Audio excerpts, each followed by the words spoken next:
Assalamualaikum warahmatullahi wabarakatuh. Bismillahirrahmanirrahim. Alhamdulillahirabbil alamin. Wala haula wala quwata illa billahil aliyyil azim. Allahumma shalli wa sallim wa barik ala sayyidina Muhammadin wa ala alihi wa sahbihi ajmain, amma ba'da. Selamat malam, salam sejahtera untuk kita semua. Para sahabat semuanya, ada tulisan terbaru dari Kiai Haji Imaduddin Usman Al-Bantani yang sangat panjang sekali, dan tulisan terbaru beliau ini sudah terbiasa dimuat di RMI NU Banten yang berjudul menanggapi kata pengantar Muhammad Najih Sarang di buku resmi Robitoh Alawiyah. Dan kalau kita baca tulisan terbaru dari Kiai Haji Imaduddin Usman Al-Bantani ini, kita akan paham bahwa ada 10 perkataan, ya, kurang lebih 10-an, insya Allah 10, ya, 10 perkataan dari Kiai Muhammad Najih yang ditanggapi oleh Kiai Haji Imaduddin Usman Al-Bantani. Dan Kiai Haji Imaduddin Usman Al-Bantani tidak sekedar menanggapi, akan tetapi juga disertai dengan referensi-referensi atau rujukan-rujukan kitab nasab, ya. Dan kita bisa mengatakan bahwa tanggapan dari Kiai Haji Imaduddin Usman Al-Bantani ini membuat Kiai Muhammad Najih tak berkutik, ya. Saya bahasakan begitu, atau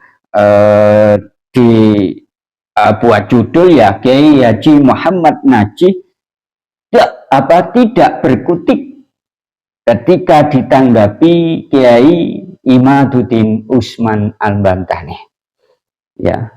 Perkataan yang pertama dari Kiai Muhammad Najih adalah, selanjutnya, buku ini secara tegas membuktikan bahwa klaim yang sering diembuskan oleh pihak-pihak pembatal nasab mengenai syarat kitab sezaman sebagai prasyarat keabsahan nasab adalah omong kosong. Tidak ada referensi ilmiah yang mendukung klaim tersebut. Pernyataan atau perkataan dari Kiai Muhammad Najih ini ditanggapi oleh Kiai Haji Imaduddin Usman Al-Bantani dengan tanggapan untuk memvalidasi kesohihan klaim suatu silsilah nasab yang jauh, ya, ia memerlukan sumber-sumber rujukan, baik sumber primer maupun sekunder. Referensinya ada di dalam kitab Usulu Ilmin Nasab wal Mufadalah Bainal Ansab, karya dari pakar ilmu nasab, yakni beliau Syekh Fuad bin Abdul bin Abil Ghais Al-Jaizani, halaman 76 sampai 77. Di dalam kitab ini dikatakan, wa indama nuhaqqiqun nasaba fa innal masadira allati yumkinu an nastaqiya minha an nasaba yajibu an takuna min kutubil angsabil qadimati allati kutibat fima qabla al-asril hadith haitsu kana an-nasu aqraba ila ma'rifati usulihim. Dan ketika kita mentahqiq nasab, maka sumber-sumber yang memungkinkan kita mengambil darinya wajib berupa kitab-kitab nasab terdahulu yang ditulis sebelum masa modern, yaitu ketika orang lebih dekat mengetahui keturunan mereka. Beliau juga, yakni Syekh Fuad bin Abdul bin Abil Ghais, juga mengatakan, walayung himna al-hadithu anin nasabi al-qadim bina'an ala ma warada fil kutubil mustanadati ila kalami ghairi man ila kalami ghairi mantiqiyin au ala dzakirati syu'biyati faqad. Dan tidak mungkin kita berbicara nasab terdahulu berdasar apa yang terdapat dalam kitab yang baru dengan bersandar kepada pendapat ila kalami ghairi mantiqiyin, ya, kepada pendapat yang tidak logis, atau au ala dzakirati syu'biyati faqat, atau berdasar memori bangsa saja. Kemudian dalam kitab dalil insya, ya,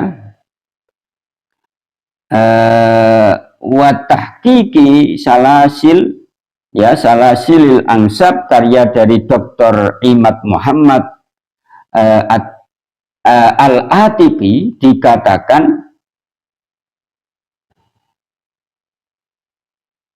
wa yakhtalifu al-marji'u anil masdari fi annal masdara aqrabu zamanin wa makanin wa bi'atil ahdath allati yarwiha.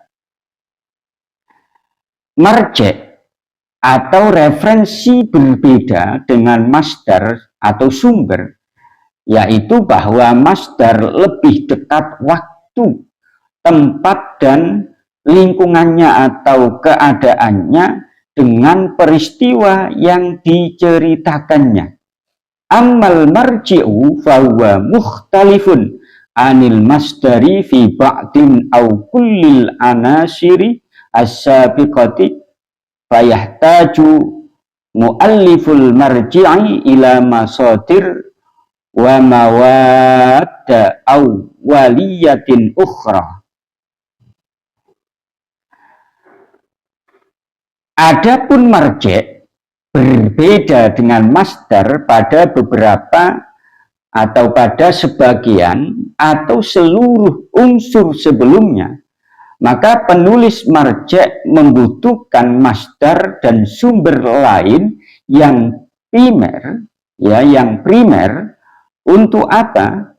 Ya, untuk li'injazi bahtsihi, untuk melengkapi penelitiannya. Fayahtaju mualliful marji' wa yatarattabu, ya, wa yatarattabu ala dzalika annal masdar yakunu ajdara bil i'tibari fi halati ta'arudi ma'al marji'i ma lam yahtu al marji', ma lam yahtu al marji'a, ma lam yahtu al marji'u ala tahlilin daqiqin yafnadu au jahat ta'arudi min khilali masadir au mawadda awwaliyatin ukhra. Ya. Oleh karena itu, masdar lebih pantas atau berhak dihitung apabila terjadi pertentangan dengan marji', selama marji' tersebut tidak memuat analisis yang cermat yang membantah kontradiksi melalui masdar atau bahan-bahan primer lainnya. Sehingga dari dua referensi yang disebutkan oleh Kiai Haji Imaduddin Usman Al-Bantani ini sangat jelas bahwa kitab-kitab sezaman atau yang mendekati itu adalah sumber dalam meneliti nasab. Kemudian pernyataan yang kedua, Kiai Muhammad Najih, sebagai bagian dari Ahlus Sunnah wal Jamaah, kita seharusnya memelihara iktikad baik dan percaya penuh terhadap nasab para habaib Bani Alawi. Menolak nasab mereka berarti telah terjerumus dalam keharaman to'nu fin nasab, atau menuduh nasab orang yang dalam hadis dijelaskan sebagai kekufuran. Nah, pernyataan yang kedua dari Kiai Muhammad Najih ini ditanggapi oleh Kiai Haji Imaduddin Usman Al-Bantani dengan sebuah tanggapan yang bisa saya ringkas. Kalimat Kiai Muhammad Najih ini aneh. Anehnya gimana? Ya karena tidak ada kaitannya antara ajaran Ahlus Sunnah wal Jamaah dengan nasab klan Ba'alwi, tidak ada. Jadi tidak ada kaitannya ajaran Ahlus Sunnah wal Jamaah dengan nasab klan Ba'alwi. Kenapa? Ya karena Ba'alwi itu bukan bagian dari keluarga Nabi Muhammad SAW, tapi Ba'alwi, klan Ba'alwi ini adalah bagian dari keluarga Alwi bin Ubaid. Jadi klan Ba'alwi itu bukan atau tidak bisa disebut Ahlul Bait, tapi Ahlu Alwi bin Ubaid. Jadi cukup aneh kalau Kiai Muhammad Najih mengatakan bahwa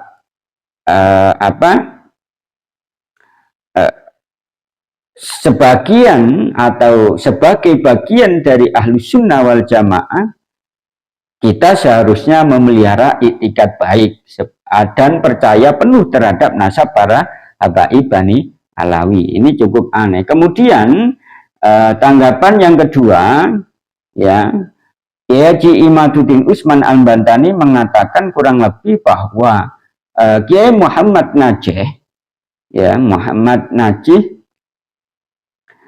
ini sama aja memasukkan klan Ba'alwi yang bukan keturunan Nabi Muhammad SAW atau bukan Ahlul Bait lah. Ini bagian dari keluarga Nabi, ya, sehingga yang bukan keluarga Nabi atau Ahlul Bait dimasukkan ke Ahlul Bait. Ini merupakan tindakan dosa dan bisa masuk dalam kategori kekufuran. Itu. Ya, kemudian ada pernyataan yang ketiga dari Kiai Muhammad Najih. Ya. Selain itu juga menolak nasab para habaib Bani Alawi sama artinya dengan su'ul adab atau menolak kredibilitas para kiai dan guru-guru kita yang telah mengakui dan menerima nasab tersebut. Kiai-kiai yang disebutkan, kemudian pernyataan yang ketiga dari Kiai Muhammad Najih ini ditanggapi oleh Kiai Haji Imaduddin Usman Al-Bantani dengan sebuah tanggapan. Kiai-kiai yang disebutkan Kiai Muhammad Najih ini beriktimat atau bersandar kepada positive thinking atau bahasa Arabnya ya husnudon dan asyuhra wal istifadhah saja, tidak menggunakan nalar ilmiah tetapi taklid buta, ya.